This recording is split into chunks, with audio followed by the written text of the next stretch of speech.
Orang tidak sholat ning ora tau lara, ora sholat ning sehat terus, ora sholat ning karire lancar terus, ora sholat ning uangnya datang terus, ora sholat anak-anaknya sukses semuanya, ora sholat urusannya mudah semua.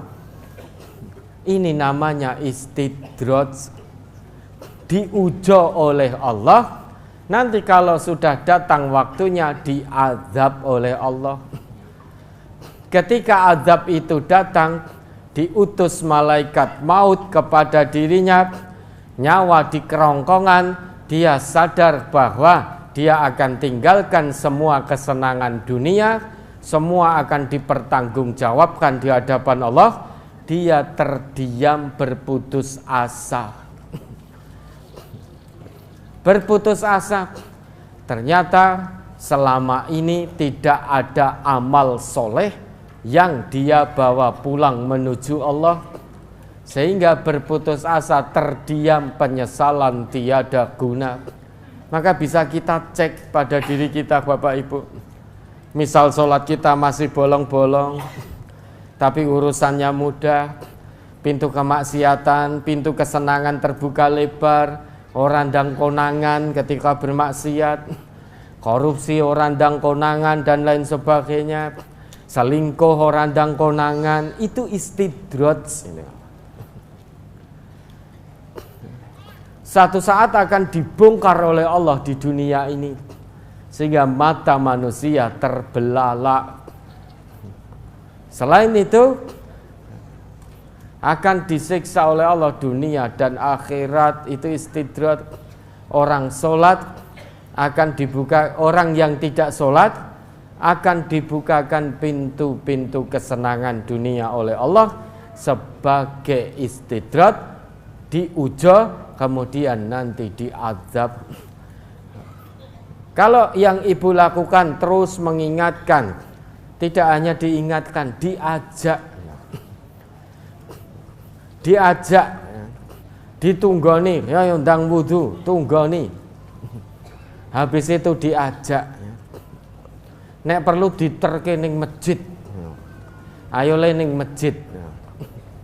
Diajak ke masjid. Tidak hanya mengingatkan, atau diajak anaknya untuk jadi imam, le ibumu imam mono, dienteni kan itu.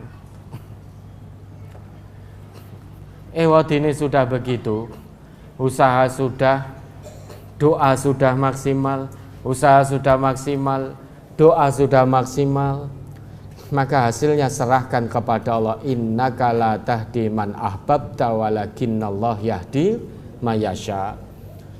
Kamu tidak akan pernah bisa memberi hidayah kepada orang yang kamu cinta, tetapi yang kuasa memberi hidayah pada seseorang itu hanya Allah.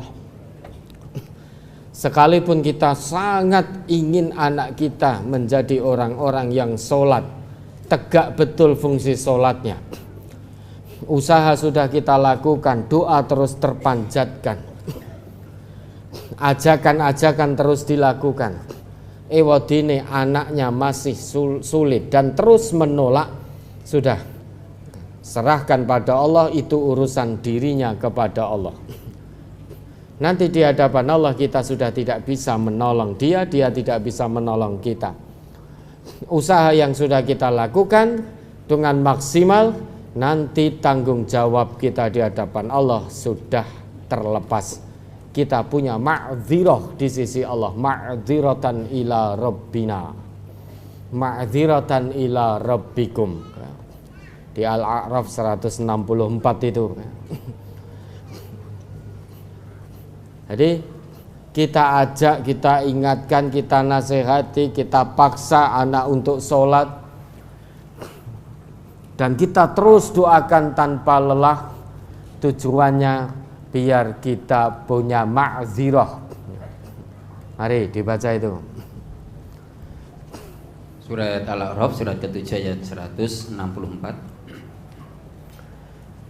Wa idh qalat ummatum minhum lima ta'izuna qaumanillahu muhlikuhum aw mu'azzibuhum 'adaban syadida qalu ma'dziratan ila rabbikum wa la'allahum yattaqun.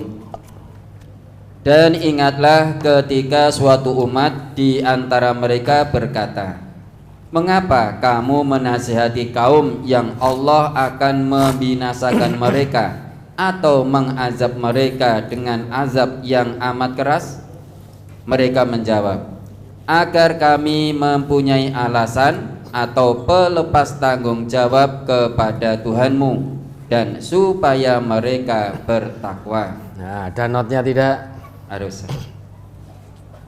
Agar kami mempunyai alasan pelepas tanggung jawab kepada Tuhanmu. Alasan mereka itu ialah bahwa mereka telah melaksanakan perintah Allah untuk memberi peringatan. Nah, artinya peringatan secara maksimal sudah diberikan pada anak, nasihat secara maksimal sudah, ajakan secara maksimal juga sudah, doa juga terus terpanjatkan. Nah, nanti sampai di hadapan Allah, kita selaku orang tua sudah punya ma'dzirah, sudah punya alasan di hadapan Allah melepas tanggung jawab sebagai orang tua, sehingga tidak lagi salah dalam tanggung jawab itu, kecuali kalau Bapak Ibu belum maksimal dalam memberikan peringatan, nasihat, ajakan dan doa, maka belum punya ma'dzirah.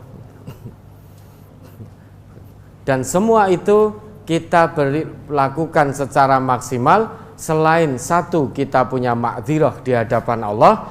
Yang kedua, agar mereka atau orang-orang yang kita beri peringatan itu bertakwa kepada Allah, agar anak keturunan kita bertakwa kepada Allah. Wadine sudah maksimal dan tetap tidak mau taubat kembali kepada Allah sampai mati, jangan larut dalam kesedihan. Sebagaimana dulu Nabi Nuh larut dalam kesedihan, memohon merengek kepada Allah agar anaknya tidak disiksa oleh Allah. Yang mati dalam kekafiran, langsung secara tegas Allah peringatkan Nuh, ya Nuh, innahu laisa min ahlik. Wahai Nuh, dia itu bukan anggota keluargamu. Sekalipun secara biologis itu darah dagingnya Nabi Nuh, tetapi karena anaknya beramal yang tidak soleh, innahu amalun ghairu soleh, beramal tidak soleh, maka di sisi Allah anak ini tidak sebagai keluarga Nabi Nuh, bukan anak Nabi Nuh. Ya Nuh, innahu laisa min ahlik, innahu amalun ghairu soleh. Wahai Nuh, sesungguhnya dia bukan anakmu, dia bukan keluargamu, karena dia beramal tidak soleh. Maka anak yang tidak sholat kemudian mati dalam keadaan tidak mengerjakan sholat 5 waktu, tidak perlu ditangisi. Untuk apa menangisi anak yang tidak sholat? Allah saja dilawan, Allah saja ditentang. Allah yang memiliki dia, yang menciptakan dia, yang memerintahkan bertakwa kepadanya, yang memberi hidayahnya, ditolak semuanya oleh anak ini dengan dia tidak mau sholat.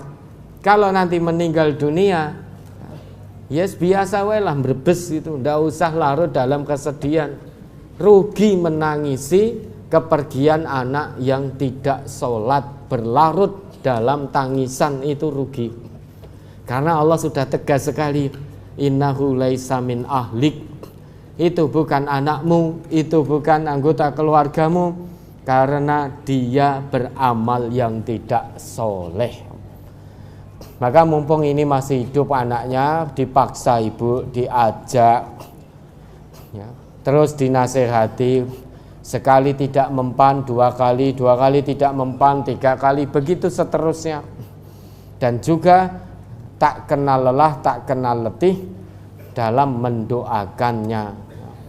Sampai nanti kalau ternyata meninggal dalam keadaan memang betul-betul tidak sholat, ibu tidak perlu larut dalam tangisan, karena itu bukan anak panjenengan menurut Allah ya. Kenapa sebabnya? Karena dia beramal tidak soleh dengan tidak mau sholat atau sholatnya bolong-bolong. Ya, ada lagi.